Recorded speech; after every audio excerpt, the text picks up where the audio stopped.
Assalamualaikum warahmatullahi wabarakatuh.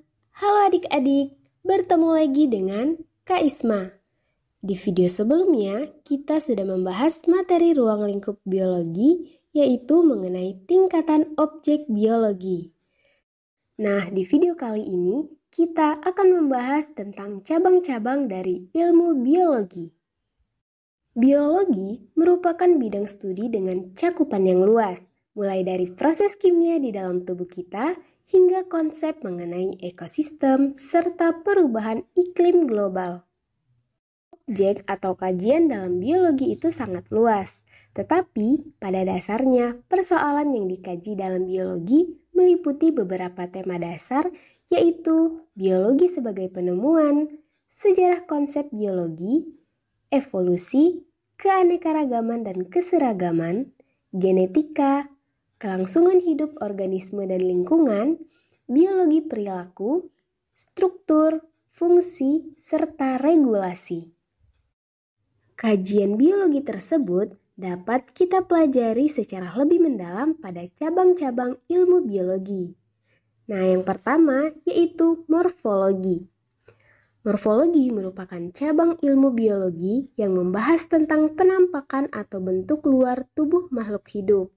Suatu organisme perlu diidentifikasi melalui bentuk serta strukturnya agar mudah dikenali.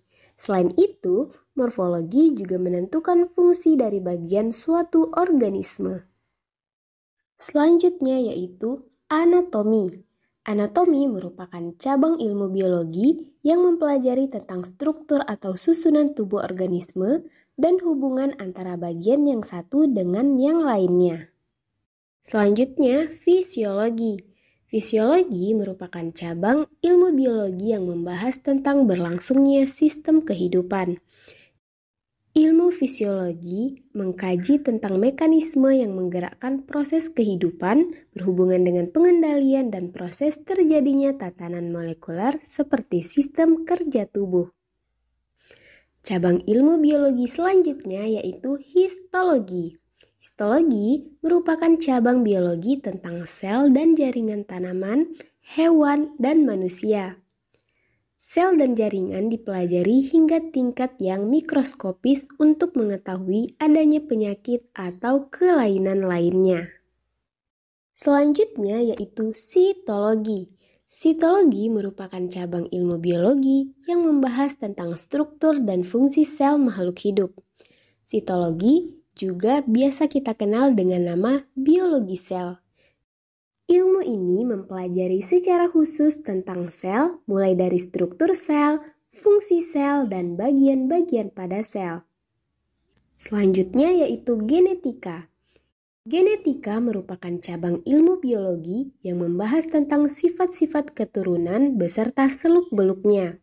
Secara singkat, dapat juga kita katakan bahwa genetika merupakan ilmu tentang gen dan segala aspeknya. Embriologi. Embriologi merupakan cabang biologi yang membahas tentang perkembangan zigot sampai fetus serta faktor-faktor yang mempengaruhinya.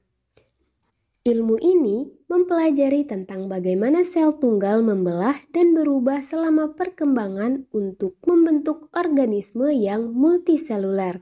Proses ini biasa kita kenal dengan nama embriogenesis. Selanjutnya yaitu teratologi, merupakan cabang ilmu biologi yang membahas tentang cacat perkembangan pada embrio. Kemudian patologi merupakan cabang ilmu biologi yang membahas tentang penyakit serta pengaruhnya pada organisme. Patologi akan membantu dokter mendiagnosis berbagai jenis penyakit yang diderita oleh pasien. Selain itu, patologi juga diperlukan dalam menentukan penyebab dan tingkat keparahan suatu penyakit, memutuskan langkah pencegahan dan pengobatan yang tepat, serta memantau efektivitas pengobatan yang telah diberikan. Selanjutnya yaitu endokrinologi, merupakan cabang ilmu biologi yang membahas tentang sistem endokrin. Sistem endokrin merupakan suatu sistem di mana hormon-hormon diproduksi dan diatur oleh organ dan kelenjar. organ-organ yang termasuk dalam sistem endokrin, penyakit, dan gangguan kesehatan yang dapat terjadi pada kelenjar dan organ endokrin dapat mempengaruhi fungsi metabolisme tubuh secara keseluruhan. Selanjutnya yaitu ekologi, merupakan cabang biologi yang membahas tentang hubungan timbal balik antar makhluk hidup dan lingkungannya. Ekologi mempelajari tentang interaksi organisme dengan lingkungan hidupnya. Kemudian, taksonomi merupakan cabang ilmu biologi yang membahas tentang pengelompokan dan pencirian makhluk hidup berdasarkan persamaan dan perbedaan sifatnya. Di dalam ilmu ini, kita akan mempelajari mengenai tata cara pengelompokan yang disebut dengan taksonomi. Takson terendah yang paling khusus ialah spesies, sedangkan takson yang paling tinggi dan lebih inklusif atau bersifat umum yaitu kingdom.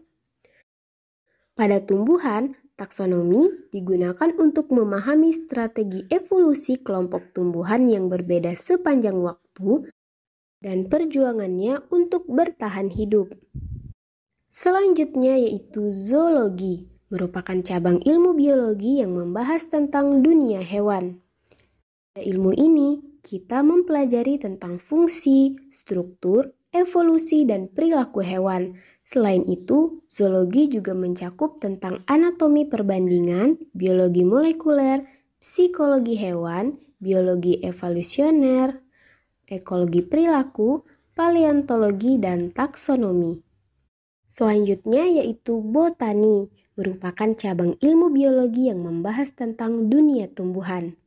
Botani merupakan studi ilmiah tumbuhan atau organisme multiseluler yang melakukan fotosintesis. Sebagai cabang biologi, botani kadang-kadang disebut sebagai ilmu tumbuhan atau biologi tumbuhan. Selanjutnya yaitu mikrobiologi, merupakan cabang ilmu biologi yang membahas tentang mikroorganisme atau jasad renik yang tidak dapat dilihat dengan mata saja karena ukurannya yang sangat kecil. Selanjutnya yaitu entomologi, merupakan cabang ilmu biologi yang membahas tentang serangga. Akan tetapi, arti ini sering diperluas untuk mencakup ilmu yang mempelajari tentang antropoda atau hewan beruas-ruas, khususnya pada laba-laba dan kerabatnya serta luwing dan kerabatnya. Hal ini karena arthropoda memiliki hubungan evolusioner atau filogenetis dalam konteks pembahasan taksonomis dengan serangga. Selanjutnya yaitu ornitologi, merupakan cabang ilmu biologi yang membahas tentang burung. Kemudian mikologi, merupakan cabang ilmu biologi yang membahas tentang jamur. Kajian dalam mikologi antara lain meliputi taksonomi jamur, fisiologi jamur, bioteknologi jamur, budidaya jamur.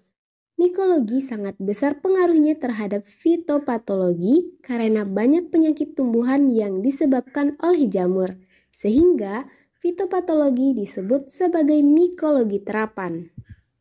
Selanjutnya yaitu bakteriologi, merupakan cabang ilmu biologi yang membahas tentang bakteri. Beberapa hal yang dipelajari dalam bakteriologi adalah asal-usul, epidemiologi, tinjauan klinis atau patologis, dan teknik identifikasi bakteri dari segala aspek, baik secara klinis, standar laboratorium, maupun teknik biakan. Dalam bidang kesehatan, bakteriologi biasanya dimanfaatkan untuk mendeteksi keberadaan bakteri baik dalam tubuh manusia ataupun objek seperti air dan makanan. Cabang ilmu biologi selanjutnya yaitu virologi, merupakan cabang ilmu biologi yang membahas tentang virus. Dalam perkembangannya, selain virus, ditemukan pula viroid dan prion. Kedua kelompok tersebut saat ini juga masih menjadi bidang kajian virologi. Memiliki posisi strategis dalam kehidupan dan banyak dipelajari karena bermanfaat bagi industri farmasi dan pestisida. Virologi juga menjadi perhatian pada bidang kedokteran, kedokteran hewan, peternakan, perikanan, dan pertanian. Nah, baiklah adik-adik, demikian video mengenai cabang-cabang ilmu biologi. Sampai jumpa di video selanjutnya. Wassalamualaikum warahmatullahi wabarakatuh.